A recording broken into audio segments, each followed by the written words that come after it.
但係如果你要大學 interview 咧，唔該記得睇埋呢條片啊，因為呢條片唔係廣告，係真係幫緊你嘅。但熟我嘅朋友或者 friend 都知道啦，其實我都係高中先開始攞翻起英文呢一科，咁但係偏偏咧大學嘅時咧全部都係英文。咁但係點解去到 interview 都咁多 smart 加咧？咁我覺得第一個主要大原因就放膽去講咯。即係我自問自己啲用字啊、用句或者一啲 grammar 一定係大錯㗎啦，亦都唔係好靚嘅用字。我都唔同題目時候唔識靚字靚句，咁你咪用啲簡單嘅句子、簡單嘅字去形容翻你個 idea 咯。因為其實佢哋面試最緊要睇下你個思維、你職場嘅拆解能力，或者你個 idea 究竟係咪好似背書咁，定係你有自己嘅 critical thinking 咧？咁有第二樣嘢就真係要做好準備啦。咁因為其實好多嘢你都可以練定嘅，就好似你啲自我介紹啊，或者你想讀邊科，你可以睇一睇佢嘅 background 啦，邊啲 professor 係主要喺嗰度教啦，咁佢問你問題嘅時候咧，都會得心應。好記得嗰陣時 CU interview 個 professor 好中意呢 group 嘅原因咧，佢講咗就話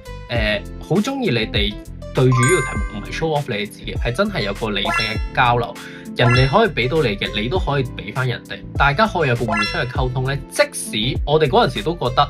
我哋啲 idea 唔係特別好，咁但係我哋真係有做到 interaction 啦，有 show 到俾個professor 睇，我哋係真係有交流到，有 group discussion 到嘅。咁去到最後，好似我哋幾個都係有 bonus mark 嘅。下一條片同你講埋 CU Econ 嘅 interview， 中意嘅話記得 like 翻條片 share 俾你個 friend，follow 翻你個 account，我哋下次見，拜拜。